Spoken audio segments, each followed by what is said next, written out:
The forest seemed to stretch on endlessly. Tall, ancient trees towered overhead, their branches weaving together into a thick canopy that blocked out the sun. Ryan, Jason, Sarah, and Emily had been hiking for 3 days through this remote wilderness, far from any established trail. They were experienced hikers, eager for adventure, but even for them, the remoteness of this area was beginning to feel oppressive. Ryan led the group, his sharp eyes scanning the terrain ahead. Behind him, Jason fiddled with the map, muttering to himself. Sarah and Emily, walking side by side, chatted quietly, their voices barely audible over the occasional rustle of leaves or snap of a twig. "I don't get it," Jason said, coming to a stop and holding up the map. "We should be nowhere near anything. There's no villages or towns for miles, but..." His voice trailed off as he scratched his head. Ryan stopped and looked back. "What's wrong now?" Jason frowned. "We're supposed to be here." He pointed to a blank area on the map, devoid of any markings. "But I swear, there's something ahead."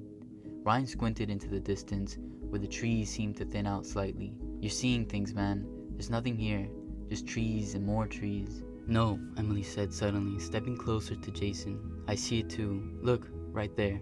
She pointed through a small gap in the trees, and as Ryan followed her gaze, his stomach twisted.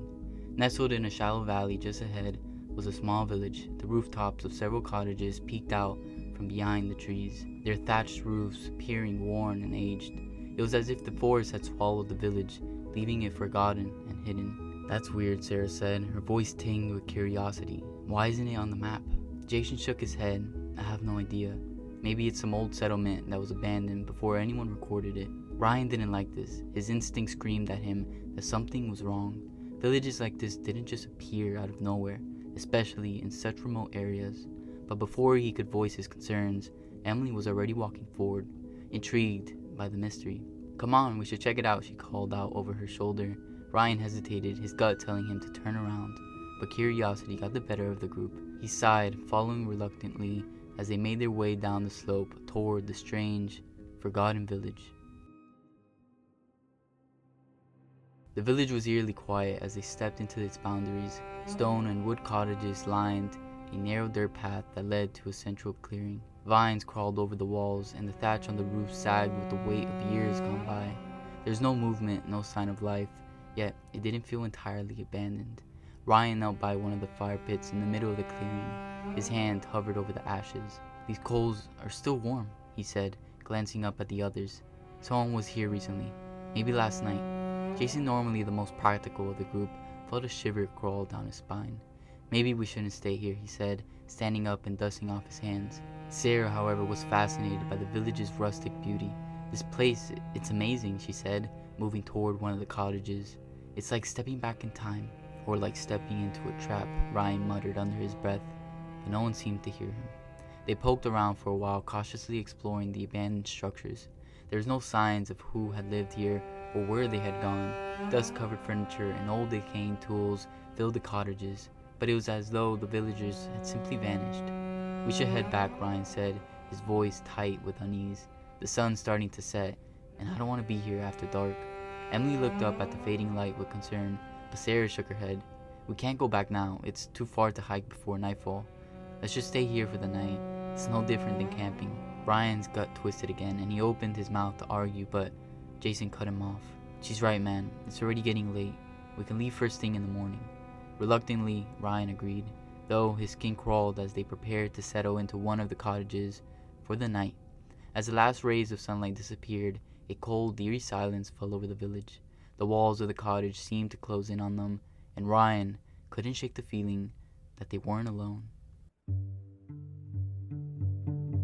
The firelight flickered, casting long, dancing shadows on the stone walls of the cottage. Jason, Sarah, and Emily huddled close to the warmth, their earlier excitement dimmed by the strange quiet that enveloped the village. They had pushed the old wooden table up against the door for added security, but it did little to ease the growing sense of dread. Ryan lay on his back, staring at the ceiling, every creak and groan of the old building putting him on edge. His eyes darted to the window every few minutes, expecting to see something or someone staring back. He had a feeling they were being watched. As the night wore on, his friends drifted into sleep, one by one, but Ryan couldn't relax. Every instinct told him they were in danger. It was just after midnight when he first heard it, a faint rustling outside. like footsteps moving through the underbrush. His breath caught in his throat and he quietly slipped out his sleeping bag. Moving slowly, he crept to the window and peered out into the darkness. What he saw sent a chill down his spine. Figures, several of them, were moving through the village. They carried torches, the firelight illuminating their nearly naked forms. Their skin was painted with strange, dark markings, and their movements were slow and deliberate as they glided between the cottages. Primitive, dangerous. Ryan's heart pounded in his chest. These weren't just isolated villagers living in the wilderness. There was something else, something darker. He rushed back to wake the others. "Get up," he whispered urgently. "We have to go now." Jason blinked groggily. "What are you talking about?" "Get up," Ryan hissed. "There are people outside, tribal or something. I don't know what, but they're not friendly." Before he could explain further, a scream cut through the night. It was a woman's voice, raw and full of terror. They all froze, the sound sending chills to their bodies. "What was that?" Emily whispered, her eyes wide with fear. Ryan gestured for them to be quiet and led them down to the window. Together they peered out, their hearts racing. Down the path near the central fire pit, they saw her, a woman bound and gagged, being dragged by the primitive villagers toward the bonfire they had started in the middle of the clearing. The flames licked the night sky, casting a gruesome glow on the scene. "They're going to kill her," Sarah whispered, her voice shaking. But Ryan knew better.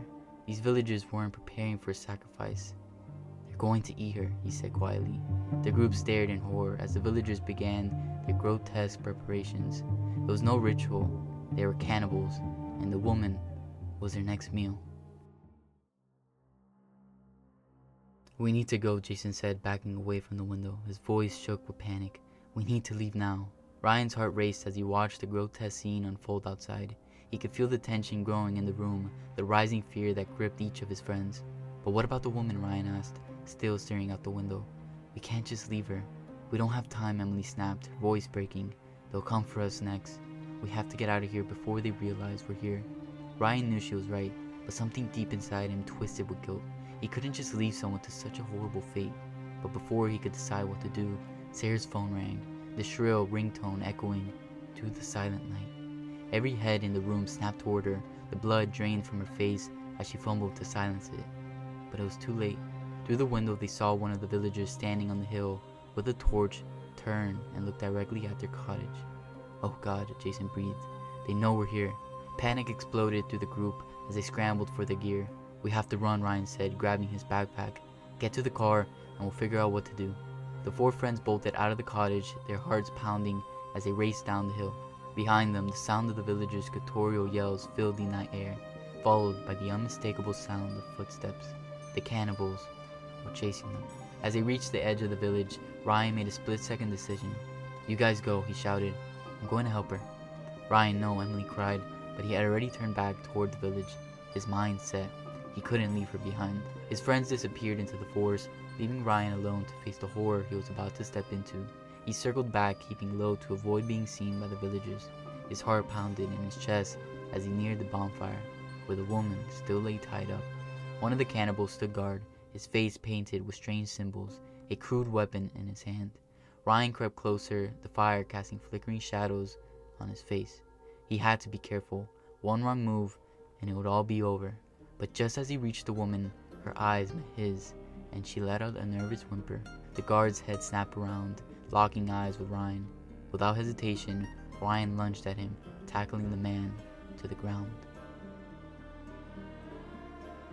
The fight was brutal and desperate. The cannibal swung wildly at Ryan, his strength ferocious but uncoordinated. Ryan, running on pure adrenaline, managed to wrestle him to the ground, his fists flying as he fought for control. The cannibal gnashed his teeth, trying to bite him, but Ryan managed to get him into a rear chokehold. The guard's struggles grew weaker until finally he went limp. Ryan pushed him off, panting, his muscles burning from the effort. The night was a blur of chaos and violence. Ryan's chest heaved as he knelt over the unconscious cannibal, his hands trembling as he pried the knife from the man's belt. The fire crackled behind him, casting grotesque shadows across the clearing. But there was no time to process the horror of it all. The woman beside him was shaking, her wrists red from the tight ropes. She stared at him, wide-eyed, unable to speak, but clearly desperate to leave this place. "Are you okay?" Ryan asked, his voice hoarse. She nodded shakily, her lips trembling, but no words came out. "We need to go now," he said, urgency tightening in his chest. Every second they lingered here was a second closer to being caught, closer to being part of that bonfire themselves. Ryan helped her to her feet, and together they darted into the shadows. The village behind them became a blur, lit by the glowing flames of the fire Ryan had started. The other cannibals were still distracted, rushing to contain the blaze, shouting in their guttural language as they scurried between the huts. He kept the woman close, guiding her through the winding paths between the cottages, his heart racing with every step. He could feel the weight of the fight in his limbs, the ache of adrenaline wearing thin, but there was no time to slow down, no time to think. They had to escape before the cannibals realized what had happened. As they reached the edge of the village, Ryan cast one last glance over his shoulder. The flames from the bonfire lit the night sky, the figures of the primitive people barely visible now in the smoke and chaos. For a moment, he allowed himself to feel a flicker of hope. They had made it, but the hope was fleeting. The forest greeted them with the cold embrace of pre-dawn darkness. The trees loomed like silent sentinels, their branches rustling with an unnatural quiet. The sun had barely begun to rise, casting faint streaks of gray across the sky. Ryan's legs burned as they hurried down the slope, but his thoughts were already ahead, on his friends, on the safety they would find at the car. Once they were all together, they could get out of here, far away from this nightmare. The woman stumbled, her breath labored. "Do you think your friends made it?" she asked, her voice barely above a whisper. Ryan didn't answer right away. He didn't want to think about the alternative. "They're fine," he said, more for himself than for her. "We're going to find them, and we're going to get out of here." But as he neared the clearing where the car had been parked, something was off. At first, it was just a vague sense, a chill that crawled up Ryan's spine. Then the shapes came into view. The car, still there, but something was wrong. The doors, all 4 doors, were open, hanging wide as if abandoned in haste. The sight stopped Ryan cold. The woman, sensing his sudden tension, clutched his arm.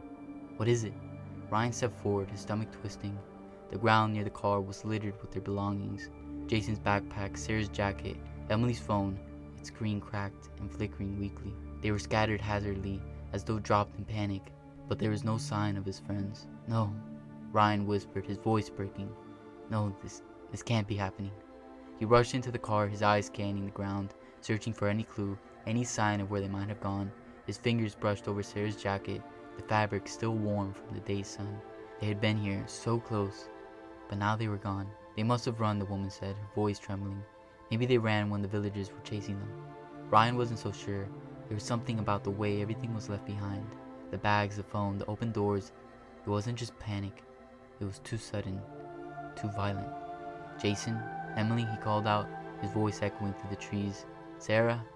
But the forest swallowed his cries, offering only the distant rustling of leaves in return. As the silence stretched on, a deep, unsettling dread began to creep into Ryan's mind. Something terrible had happened here. The villagers had come after them. Of that, he was sure. But there was no sign of a struggle, no blood, no footprints leading into the woods. It was as if his friends had vanished. "Ryan, we need to go," the woman urged, her voice shaky as her eyes darted around the clearing. "If they took your friends, they could be coming for us next." Ryan's mind raced. His friends couldn't be gone. Not like this. He had to find them. He had to try. But the woman was right. The villagers, the cannibals, wouldn't give up so easily. They would realize soon enough that their prey had escaped. "Let's head for the road," Ryan said finally, his voice taut with frustration and fear. "Maybe they went ahead. Maybe we'll meet them there." The woman nodded, but Ryan could see the doubt in her eyes. She knew, as he did, that the chances of finding his friends alive were growing slimmer with every passing minute. They moved quickly through the woods, the underbrush snagging at their clothes, as they hurried toward where the narrow dirt road wound through the forest. Every snap of a twig, every rustle of leaves made Ryan flinch. He couldn't shake the feeling that they were being followed, that the villagers were somewhere just out of sight, watching, waiting. As they reached the road, Ryan's hope began to falter. The path stretched before them, empty and ominous, with no signs of Jason, Sarah, or Emily. The weight of dread pressed down on him, threatening to crush the fragile hope he had been clinging to. "They're not here," the woman said quietly. "What now?" Ryan's mind whirled. They had to find help. They couldn't stay here, exposed, waiting for the cannibals to catch up to them. But the nearest town was days away by foot, and without the car, they were stranded. "We keep moving," Ryan said, though he wasn't sure where. "Maybe we'll find a way to signal for help. Maybe they're still out there, hiding." But even as he said it, he knew it wasn't true. His friends were gone, and whoever had taken them, wasn't far behind. The sun was rising, casting long, twisted shadows across the road as they walked, but the light did nothing to ease the growing tension in Ryan's chest. Every step felt heavier than the last, as though they were being drawn back into the darkness they had fled from. The forest loomed on either side of them, its steps hiding secrets they couldn't begin to understand. And then, Ryan heard it. A faint rustling, barely audible, but enough to stop him in his tracks. The woman froze too, her eyes wide with fear. "Did you hear that?" she whispered. Ryan nodded, his heart thudding in his chest. The sound was coming from the trees behind them, from the direction of the village.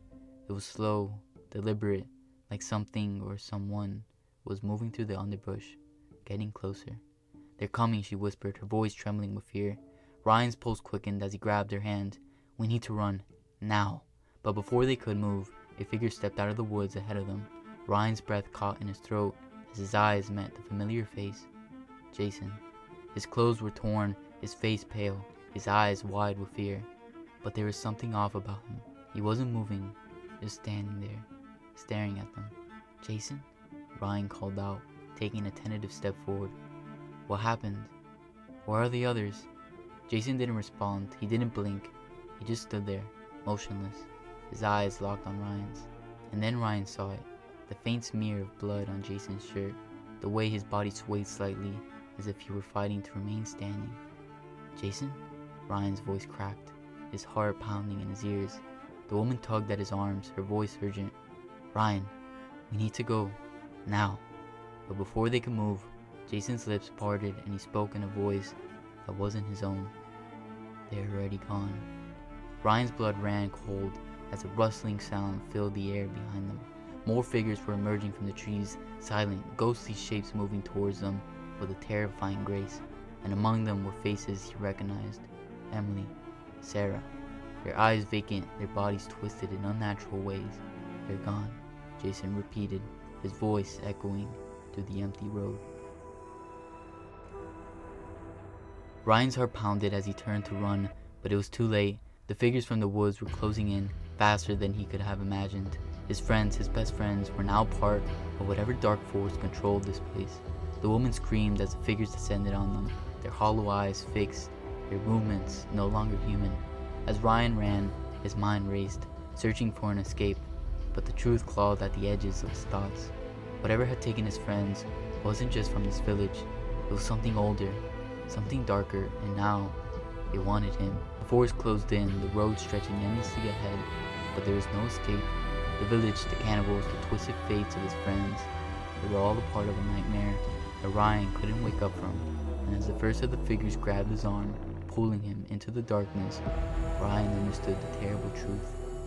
They had never stood a chance.